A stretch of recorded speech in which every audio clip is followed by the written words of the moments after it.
دیکھیے دجال اکبر کے بارے میں جو احادیث ہے، ایک بات تو یہ کہ وہ کانا ہوگا ایک آنکھ سے، اس کے ماتھے پر لکھا ہوا ہوگا کافارا، ہر مومن پڑھ لے گا چاہے پڑھا لکھا ہو یا نہ ہو، وہ خدائی کا دعویٰ کرے گا، اور اس کی قوتیں کتنی ہوگی ذرا نوٹ کیجئے. لا تزال قریۃ الا حبطھا فی 40 لیلۃ، مسلم شریف کی روایت ہے. پوری دنیا میں ایک ایک بستی کے اندر وہ گھوم جائے گا صرف 40 دنوں میں. کیسی سواری اس کے پاس ہوگی، کیسی صورت والی سواری ہوگی. اب تو کچھ اندازہ ہے نا حاصل. ہماری فضا میں ظاہر بات ہے ہمارے ہوائی جہاز 24 گھنٹے میں گزر سکتے ہیں مشرق سے مغرب تک. نمبر 2، اس کے 2 کانوں کے مابین 80 گز کا یا 80 ہاتھ کا فاصلہ ہو. اس کے گدھے کی ماں بین حافر ہمارے ہی حافر آخر مسیرت یومین و لیلۃ، اس کے گدھے کی ایک قدم اور دوسرے قدم کے درمیان ایک دن رات کے سفر کی مسافت ہوگی. اب ظاہر بات ہے اس کا گدھا کون ہے آج ہوائی جہاز. ینادی بصوت لہ یسمع ما بین الخافقین، کنز العمال میں بھی ہے، مسند احمد بھی حدیث ہے. وہ آواز دے گا ایک ایسی آواز سے جس سے مشرق اور مغرب کے درمیان سب لوگ سنیں گے. ہو گیا کہ نہیں؟ بش کی تقریر سب سنیں گے نہیں. سخرت لہ انہار الارض واقصارها یامر السماء فتمطر والارض فتنبت، اس کے لیے تمام دریا اور پوری زمین مسخر کر دی جائے گی. وہ جب حکم دے گا آسمان کو بارش پائے گا. مادہ ذات انجاک مہا، اس کو ٹھیک کرے گا، کوڑی کو ٹھیک کرے گا. یہ حضرت عیسیٰ والے موجزے ہیں. یحیی الموتیٰ، مردوں کو زندہ. آج جو ہے کلوننگ اس جگہ تک پہنچ چکی ہے کہ آپ کے والد کی قبر سے لاش میں سے کوئی چھوٹا سا ٹکڑا نکال کر والد بنائے جا سکتے ہیں. یہ دوسری بات ہے کہ ابھی بحث چل رہی ہے، ہیومن کلوننگ کی کھلی اجازت نہیں دی جا رہی. لیکن آگے ایک آدمی کو چیر کر 2 ٹکڑوں میں بانٹے گا اور پھر زندہ کر دے گا. وَيَبْعَثُ مَعَهُ يَبْعَثُ مَعَهُ الشَّيَاطِينَ عَلَى صُورَةِ مَنْ قَدْ مَاتَ مِنَ الْآبَاءِ وَالْأُمَّهَاتِ وَالْإِخْوَانِ فَيَأْتِي أَحَدُهُمْ إِلَىٰ أَبِيهِ وَأَخِيهِ فَيَقُولُ أَلَسْتُ فُلَانًا أَلَسْتَ تَعْرِفُنِي. اس کے ساتھ شیاطین جن کا لشکر ہوں گے اور ان کی صورتیں وہ بنا دے گا لوگوں کے مرے ہوئے ماں باپ اور بھائیوں کی سی. اور وہ آ کر کہیں گے دیکھو میں تمہارا باپ نہیں ہوں، پہچانتے نہیں مجھے. میں تمہارا بھائی نہیں ہوں، پہچانتے نہیں ہو مجھے. ارے میں تمہاری ماں نہیں ہوں، پہچانتے نہیں ہو. یہ خدا ہے، اس کو کرو سکتا.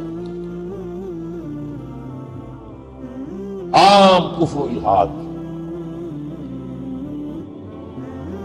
اور ایک بات جو سب سے اہم ہے جو آج شروع ہو چکی ہے اور میں تفصیل بیان کر چکا ہوں، کائرو کانفرنس اور بیجنگ کانفرنس اور بیجنگ +5 کانفرنس، اور وہ بھی یونائٹڈ نیشنز کے تحت.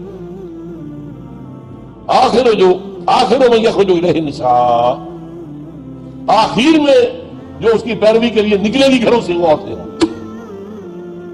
حتی ان الرجل لیرجع الی امہ وابنتہ واختہ وعمتہ فیوثقها، یہاں تک کہ ایک بندہ مومن جائے گا دوڑ کر اپنے گھروں میں اپنی ماں کو، بہن کو، بیٹی کو، بیوی کو باندھ کر جکڑ کر رکھنے کی کوشش کرے گا اور وہ رسیاں چھڑا کر اس دجال کے پیچھے بھاگے. وہ نقشہ ہے آج.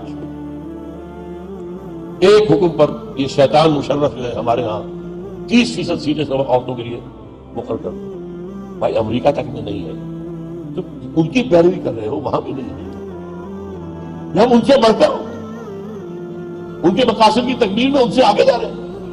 اب دیکھتے دیکھتے ہماری بات کو دیکھ کر انڈیا کے اندر بھی آیا ہے کہ 30% سیٹیں سب کی جو ہے خاص کر دی عورتوں کے لیے. وہاں وہ نہیں ہو پا رہا، جمہوری حکومت ہے، اختلافات ہو رہے ہیں، ابھی بحثیں چل رہی ہیں. اور یہاں کیا تھا مشرف ایک حکم، اور کوئی نہیں بولا، کوئی مذہبی لیڈر نہیں بولا یہ کیا کر رہے ہو، کوئی سیاسی لیڈر نہیں بولا کیا کر رہے ہو.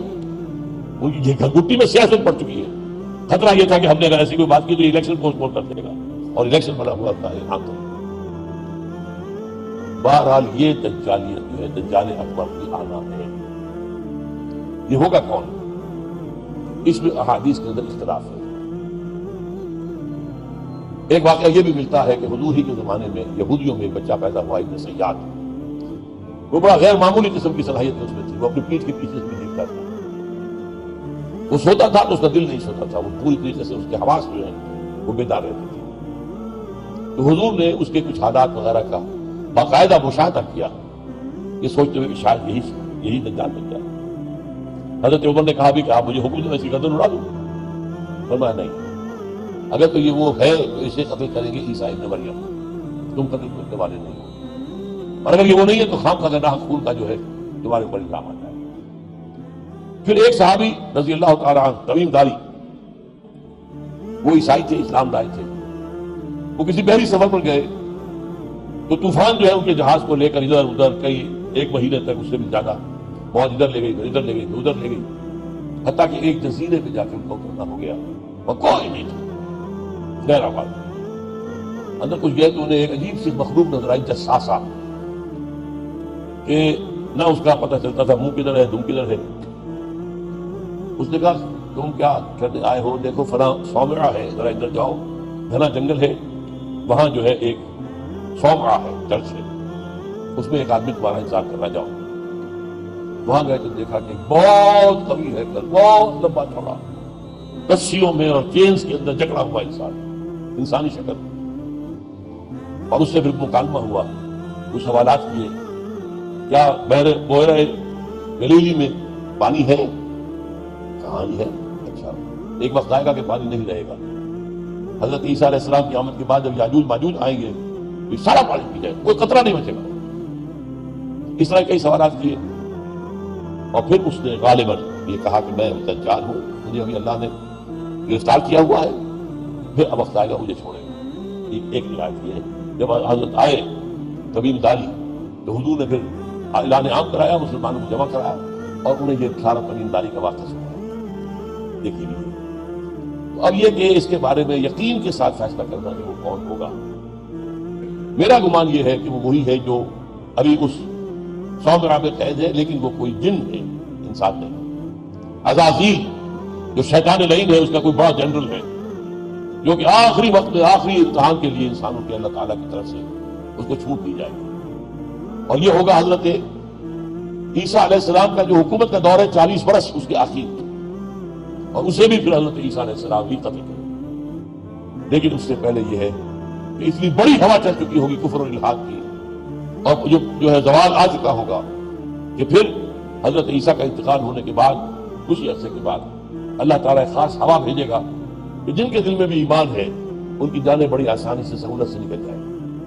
اب دنیا میں صرف کافر، فاسق، ملحد، مشرک، گنہگار لوگ رہ جائیں گے، ان پر قیامت کی ہولناک جو زلزلہ ہے، یا ایھا الناس اتقوا ربکم ان زلزلۃ الساعۃ شیء عظیم یوم ترونھا تذہل کل مرضعۃ عما ارضعت وتضع کل ذات حمل حملها وتری الناس سکارى وما هم بسکارى۔ یہ جو سختیاں ہیں یہ کفار پر آئیں گی، اہل ایمان پر نہیں۔ اب یہ ہے میرے اور آپ کے لیے انفرادی سطح پر تو فیصلہ کیجئے، ہم اپنے اندر سے دجال کو نکالیں۔ محبت اللہ سے، دنیا سے نہیں، طلب آخرت کی، دنیا کی نہیں، فکر روح کی، جسم کی بھی کرو لیکن اس کی اسباب نہ کرو، اور وہ نظام قائم کرو جس میں حق یہ کرنا ہے، جس کے معاشی نظام میں سے سود اور جوئے کو نکال کر باہر کر دیا گیا ہو۔ معاشرہ وہ ہو جس میں عفت و عصمت کی ویلیو ہو، شرم اور حیا کی ویلیو ہو، خاندان کا ادارہ مضبوط ہو۔ یہ سارا کام اجتماعی سطح پر، اور خود اپنے ایمان کو اتنا مضبوط کرو کہ اگر ہماری اپنی زندگی میں وہ دجال اکبر کے آنے کا وقت ہو جائے تو ہم اس کی سختیوں کو جھیل سکیں، برداشت کر سکیں، ان امتحانات میں سے گزر سکیں، اور ایمان کے اوپر ثابت قدم رہ سکیں۔ اللہ تعالی ہمارا مددگار ہو۔ اقول قولی ھذا واستغفر اللہ لی ولکم ولسائر المسلمین والمسلمات۔